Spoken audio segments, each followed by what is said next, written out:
The apocryphal Acts of John doesn't testify that the Lord's Day is the seventh day of the week. Recently, the YouTube channel Heritage and Hope Ministries uploaded video The History of the Sabbath. Evidence of the seventh day was preserved through time. In that video, James Bowen, the Adventist researcher from the channel Biblical Hope, presented many quotes from different sources. Personally, I appreciate what he is doing in that video, but I cannot agree with one of his arguments. He said, Here's more evidence. The Acts of John, from around the 2nd century, reads that on the seventh day, the Lord's Day, he said to them, "Now is the time for us to use food. Let us anoint our hands and our faces."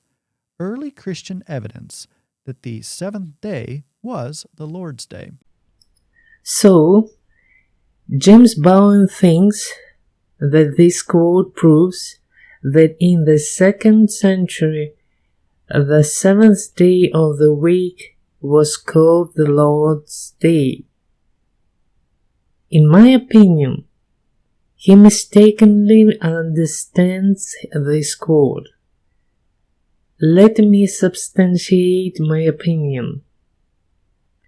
The English translation of the apocryphal Acts of John can be found in the book A. Roberts, J. Donaldson, The Ante-Nicene Fathers, translations of the writings of the Fathers down to AD 325, Volume 8, Buffalo, 1886, page 560.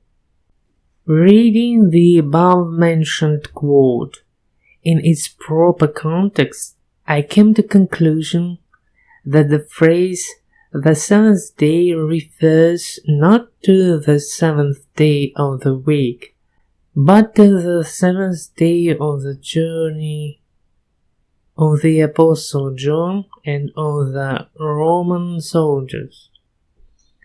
Now I will read the extensive quote from the English translation.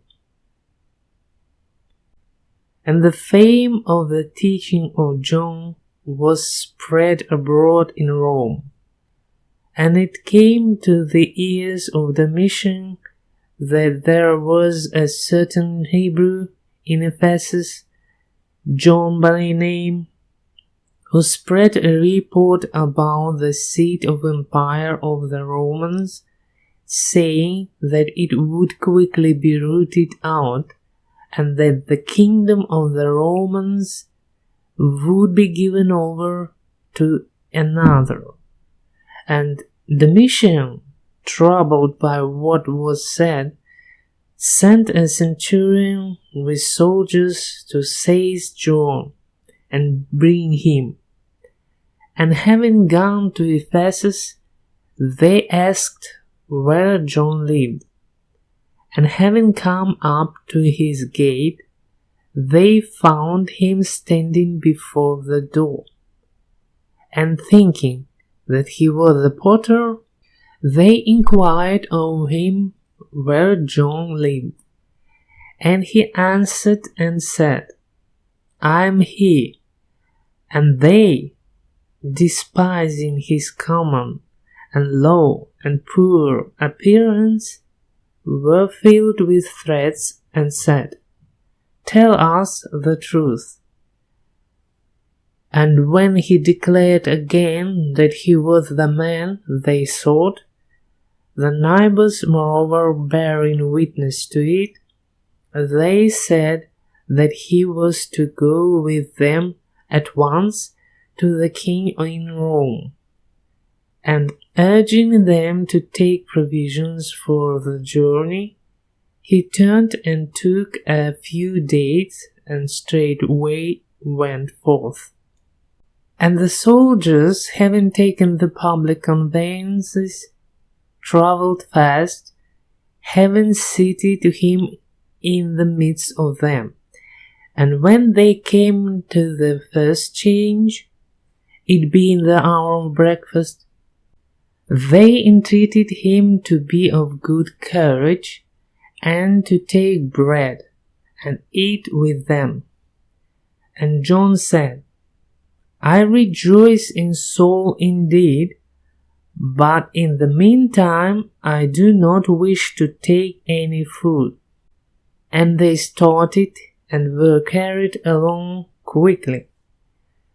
And when it was evening, they stopped at a certain inn, and as besides it was the hour of supper, the centurion and the soldiers, being most kindly disposed, entreated John to make use of what was set before them.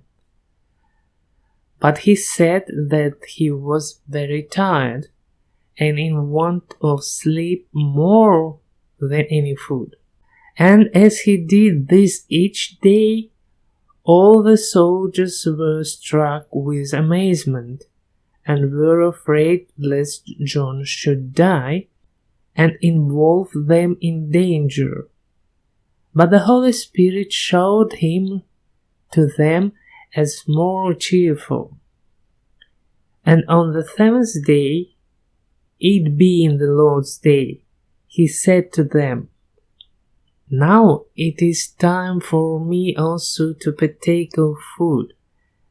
And having washed his hands and face, he prayed, and brought out the linen cloth, and took one of the dates, and ate it in the sight of all. And when they had ridden a long time, they came to the end of their journey, John thus fasting. And they brought him before the king, and said, Worshipful king, we bring to thee John, a god, not a man, for from the hour in which we apprehended him to the present, he has not tasted bread. This quote tells about the journey of the Apostle John and of the Roman soldiers who escorted him. It doesn't say on which day of the week it began or the exact date. The natural flow of the narration gives us very brief descriptions of some stops during the journey. The first one was during the hour of breakfast, and the second one was in the evening. We can safely conclude that these stops were in the first day of the journey. At every stop, John refused to eat. Then the story says that he did so each day. Let me emphasize it. The apostle refused to eat, and he did eat each day of the journey. This point gives us the key to the correct understanding of the statement on the seventh day. This phrase obviously means on the seventh day of the journey. It does not refer to the seventh day of the week. The narration explains that this seventh day of the journey happened to be the Lord's day. What is meant by this phrase is the matter of interpretation, and it is irrelevant whether it refers to the Sabbath or Sunday, because, as I stated before, the phrase the seventh day does not refer to the seventh day of the week, but refers to the day of the journey. So, the context does not give us the basis to reason that the phrase on the seventh day explains which day of the week the Lord's Day is. All what we can extract from this story is that the seventh day of the journey coincided with the Lord's Day, nothing more. And personally, I think the Greek word Kyriake, Lord's, could mean the first day of the week. The way for full-fledged apostasy was prepared slowly, so it is very probable that the Christians of the 2nd century kept both days. Even E.G. White wrote something similar in the Great Controversy. In the 1st centuries, the true Sabbath had been kept by all Christians. They were jealous for the honor of God, and believing that His law is immutable, they jealously guarded the sacredness of its precepts. But with great subtlety, Satan worked through his agents to bring about his object, that the attention of the people might be called to the Sunday. It was made a festival in honor of the resurrection of Christ. Religious services were held upon it, yet it was regarded as a day of recreation, the Sabbath being still sacredly observed. So, in my opinion, only the outside sources may prove or disprove that the phrase "the Lord's Day" in the apocryphal Acts of John refers to the seventh-day Sabbath. I think this quote should be excluded from the James Bowen's arguments if he wants to be intellectually honest. I think that the mind of James tricked him to see the phrase "on the seventh day" as referring to the day of the week, because he came to his research with the aim to prove that the seventh day of the week is the Sabbath. It is a biased research.